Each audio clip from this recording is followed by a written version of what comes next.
आपका ADD news live पर मैं एमसी योगी। दोस्तों, आप सभी को पता है इस समय बहुत सारे जो कैंडिडेट हैं अलग अलग हलकों से अपने अपने टिकट के लिए दावेदारी पेश कर रहे हैं। और करनाल से अगर बात की जाए तो करनाल भी से भी ऐसे कई कैंडिडेट हैं, ऐसे कई चेहरे हैं जो अपनी दावेदारी जो है पेश कर रहे हैं। उन्हीं में से एक कैंडिडेट जो जाना माना चेहरा है सुनील बिंदल, जो आम आदमी पार्टी से अग्रणी है और सबसे जो इस समय पेश कर रहे हैं। तो आइए बात करते हैं सुनील बिंदल जी से। हमारी 5 लाख से ज्यादा वहां पर वोट आई। ये 5 lakh vote BSP, INLD, JJP की पूरे हरियाणा की वोट मिला लो, उनसे ज्यादा है।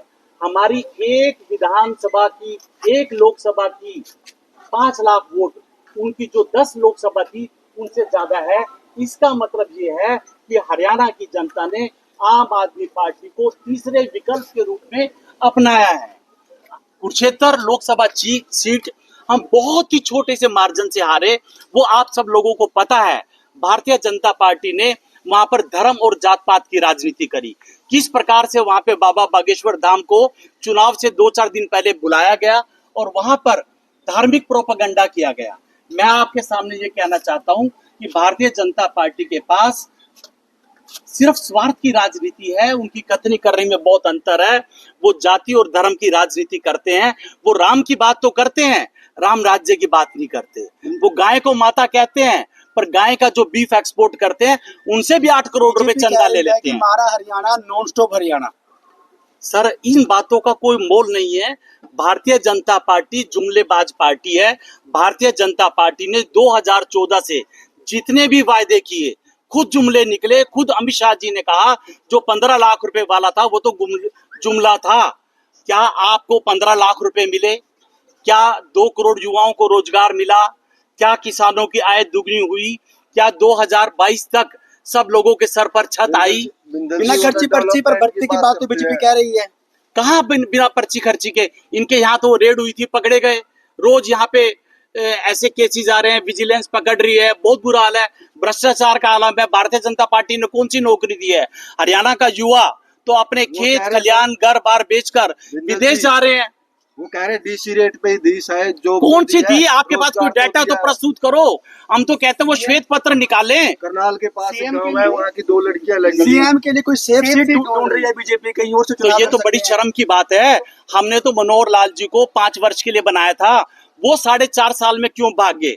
हम आपके माध्यम से पूछना चाहते हैं, जिन मनोहर लाल जी को करनाल की जनता ने 5 साल के लिए अपना विधायक बनाया था, क्या उन्होंने लोकसभा का चुनाव लड़ने से पहले करनाल की जनता से कोई चर्चा करी?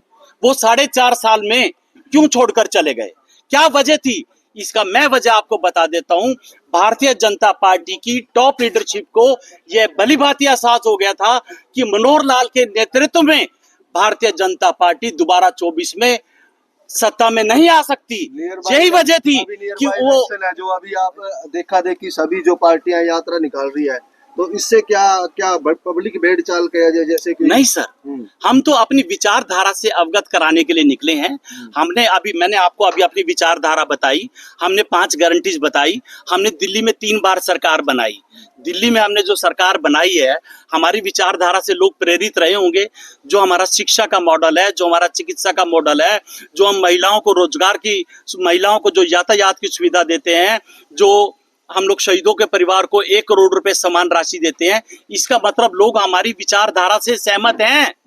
यही वजह है कि इसलिए दिल्ली में हमने 3 बार सरकार बनाई। हरियाणा विधानसभा चुनावों में आम आदमी पार्टी अपने को कौन से नंबर पर देख रही है अब की बार? हम पहले नंबर पर है जी। नंबर में हम बिल्कुल पहला नंबर है।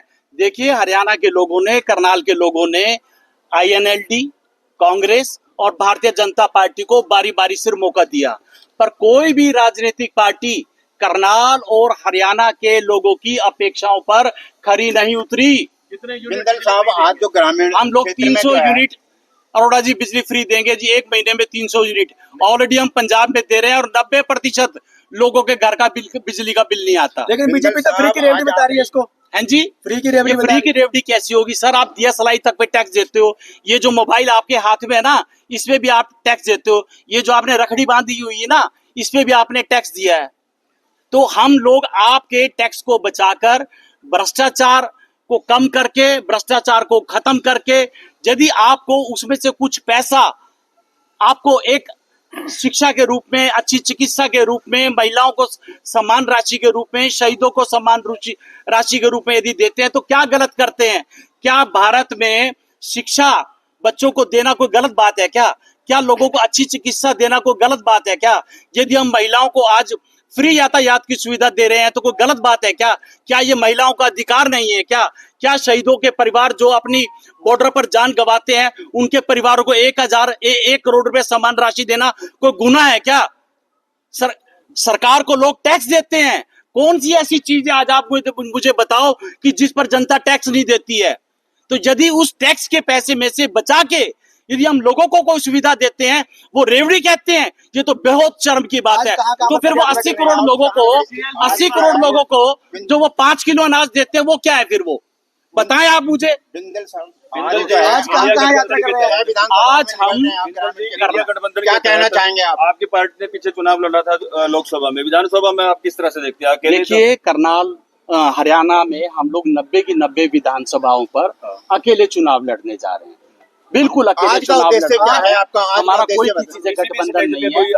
आज की आपने बात की है, देंगे वो कैसे देंगे? क्या कोई आपकी भी क्षमा करना दुआ बात करी थी सीएलयू भी देंगे आप? सीएलयू की आपकी भी कोई अड़ी हुई कि जो अभी तक नहीं मिली, जो आप बात उठा रहे हैं? देखिए, ऐसा है, मैं चलो पर्सनल तो जिक्र नहीं करना चाहिए। मेरा 6 साल से सीएलयू पेंडिंग है। 6 साल से सीएलयू पेंडिंग है। यदि सरकार ने वो 6 साल पहले सीएलयू देता तो कम से कम 50 से 100 लोग वहां पे काम कर रहे होते। सरकार ने पैसे भी ले लिए और सीएलयू भी नहीं दिया। ये मेरे साथ नहीं है, ये हजारों लाखों लोगों के साथ है। अंडर टेबल चाहिए सरकार को। कौन विधानसभा में जा रहे हैं? अंडर टेबल चाहिए। बात कर रहे हैं तो बिना सीएलयू के ही लोग जो कब्जे करे बैठे हैं। आज करनाल में बहुत बड़ा पार्क था, थीम पार्क था, 5 एकड़ का। ये तो बड़ी दुर्भाग्यपूर्ण बात है ना। ITI चौक है, वहाँ पे भी कब्जा हो गए हैं। तो सर, ये बड़ी दुर्भाग्यपूर्ण बात है। इसी कुशासन से तो हम छुटकारा दिलाना चाहते हैं। इसी कुशासन की तो मैं आपसे बात कर रहा हूँ ना। आज भारतीय जनता पार्टी का ये जो 10 साल का कुशासन है, हम लोग घर घर जाकर, डोर टू डोर जाकर बताएंगे, अपनी नीतियों से और अपनी विचारधारा से अवगत कराएंगे। आज हम लोग 6 गांवों में जा रहे हैं।